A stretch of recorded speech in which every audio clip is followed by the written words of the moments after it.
What's going on, everybody? Welcome back to the channel. As always, this is Greg Outdoors. Thank you for joining me on another one. As you can see from the beginning of the video, we are in a perpetual cycle of inclement weather here in California. Again, it is raining again today. It's rained for the last few weeks, and it's supposed to rain a few more times over the course of the next couple weeks. So with that being said, we're trying to really get everything set up, get some stuff rigged up for the fishing seasons that are coming up here pretty quickly. As you can tell from the thumbnail and the title of the video, I made a recent purchase. Show you guys, I got the new Garmin Livescope, the GLS 10 on the LVS 34. That's the Livescope Plus. So today we're going to be building a DIY Livescope pole, and you can buy all of this at Home Depot, Lowe's. I chose Home Depot because it's the only hardware store here in town where I live at, and everything that I have I put in the cart at Home Depot, and it is under $20. The only thing that you're gonna have to spend a significant amount of money on is probably the ram mount here. This is what I'm using for a ram mount. I got that from Cabela's.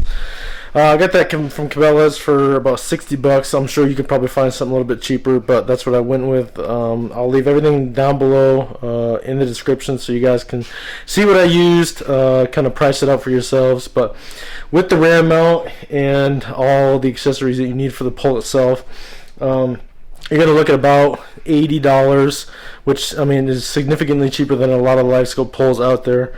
Now in the future we may upgrade, but we'll get to that at some point. But this is just a basic get me going with Livescope, and learn the system out of the kayak, and then see where that takes me in the future. I did have to purchase a 0-degree Livescope transducer mount.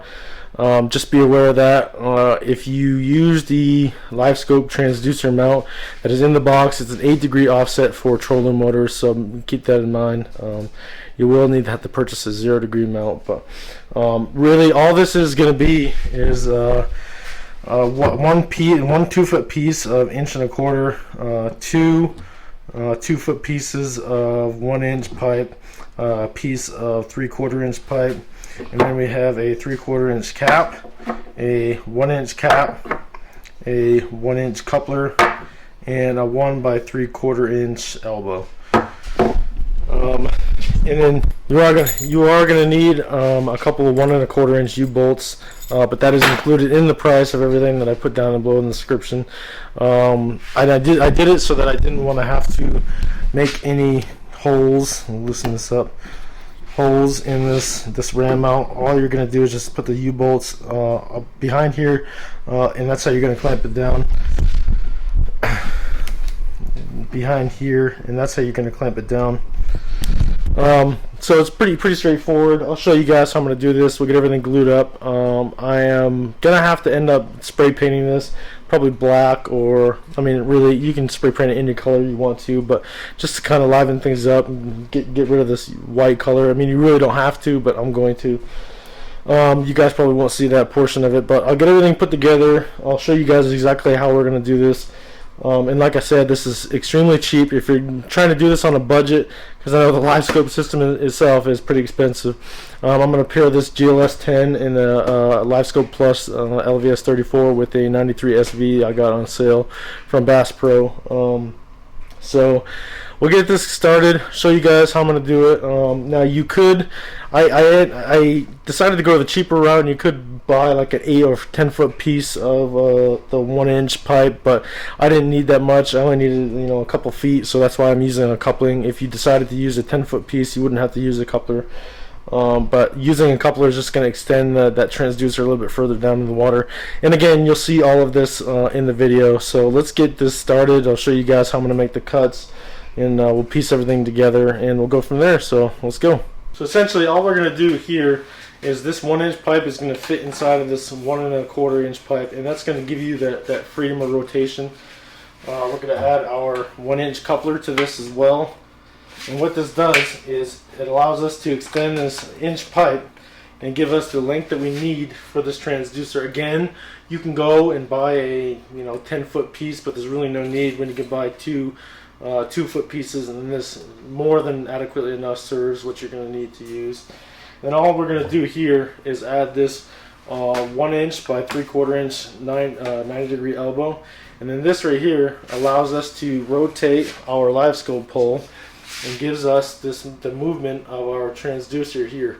So all we're going to do is really just glue all these pieces together, get the transducer set up, and then I'm going to have to adjust how, because I have a little arrow on the top of this 90-degree elbow, and that's going to tell us what direction our transducer head is facing in. That way, you know, we have an accurate representation. But we'll do that. And then these end caps, we're just going to end cap here at the bottom of this 1-inch pipe. And then for our handle, we have this 3/4 inch pipe. We're going to cut this to length once we get it onto the kayak, and then we're just going to use this 3/4 inch cap and just cap that at the end of the pipe when we decide, you know, how long I want the handle to be. But let's get all this glued up and show you guys how we're going to do that. And again, I'm going to paint this, but this will be something that you guys probably won't see, because nobody, I mean, you guys really shouldn't be interested in how somebody's going to paint some pipe. So.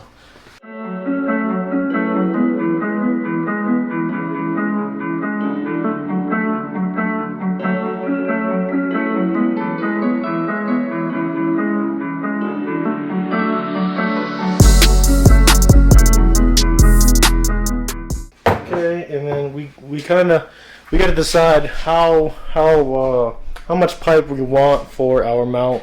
So I'm gonna kind of mock and get the pole set up on the ram mount. Show you guys how we're gonna do that, and then we'll kind of decide on how much we want to cut this other 1-inch pipe and put that in the coupler for the transducer. So let's get that mocked up into here. Show you guys what that's gonna look like. So we got our 1.25 U-bolts. All you're going to do for this is essentially just get your pipe and slide it down through this U-bolt.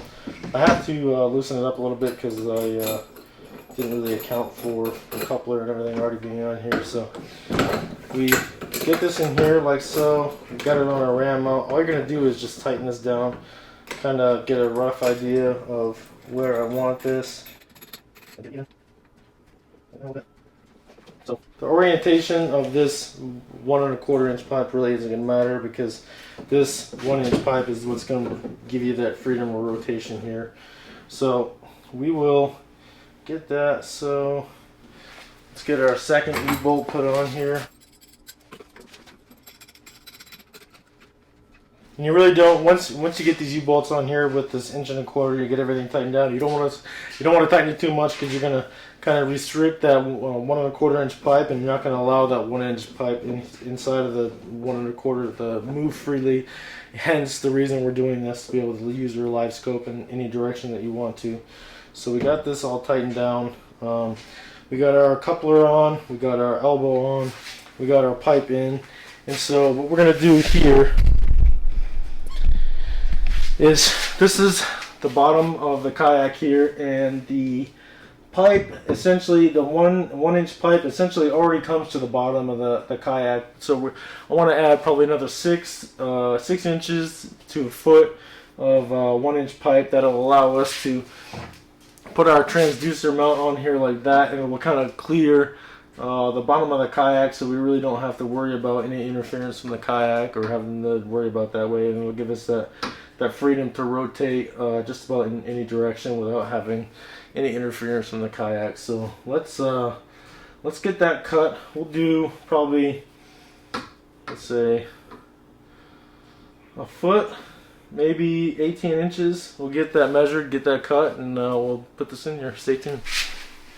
So we went right at 18 inches. We cut our pipe at about 18 inches. We're going to add our plastic cap to this 1-inch pipe here. And you don't necessarily have to do this. I'm just doing it so that we don't get any added water inside of this mount, and then it doesn't make it any heavier than it has to be. Again, we want to make sure that our 90-degree elbow is oriented in the forward position based off of how we're going to have our live scope transducer set up. So we're going to have our, essentially, what I'm going to do is I'm going to mark on the coupler, mark on the pipe, where exactly I want both of those. That way we're oriented in the right direction.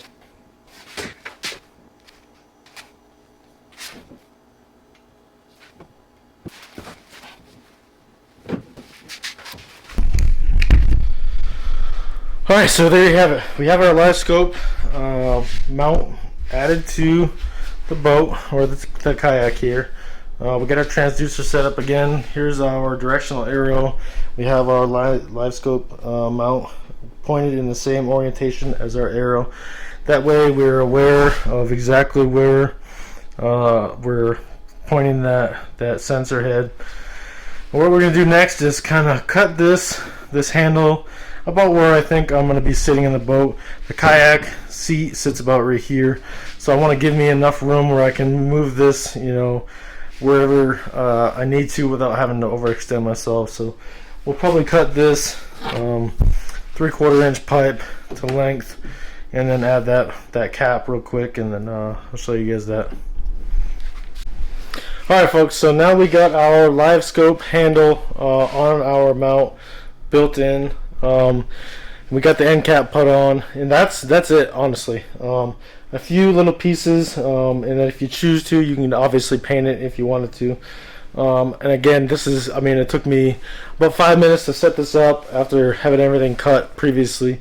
And like I said, your cuts and your dimensions are going to be based off of your kayak, your dimensions, how far you sit in the water, how far you want that Livescope transducer underneath your boat. And I gave it about, we'll say, we gave it about, you know, a foot, maybe a foot and a half, maybe 2 feet. So 1 to 2 feet worth of space from the bottom of the kayak to where the actual transducer is going to be. So like I said, it'll reduce interference between the transducer and the kayak, and that'll give me the freedom of rotation and stuff like that to see what's under the boat too. We're going to install the Livescope and the 93 SV on a different video, so stay tuned for that. You guys can see how I wire that up. If you didn't see the battery box video that I posted from the last video, that's how I'm going to be powering the GLS 10 and the 93 SV for this setup. It's a lithium battery setup. Go check it out. I'll link it in the card up on the top of the screen, and I'll put that video link down in the description as well. Hope you guys got something out of this. Super cheap, super simple way to get you a Livescope pole for your kayak, or I mean, you could even essentially use this for a boat setup and just increase the length and everything. And you can use the same ram mount setup for your boat. Everything that I did here, you can do the exact same. It'll just be different dimensions based off of how your boat drafts in the water and stuff. So again, hope you guys got something out of this video. If you haven't already and you're new to the channel, make sure you hit the subscribe button. It greatly helps us out. Make sure you hit that like button as well. And as always, if you're not following me on Instagram, go follow me on Instagram. Until next time, stay tuned for that initial Livescope setup and 93 SV video, and we'll see you on the next one. Can't wait to get out there on the water and try this thing out for the first time and see what results we get from the crappie season this year and for bass fishing. So stay tuned. We'll see you on the next one.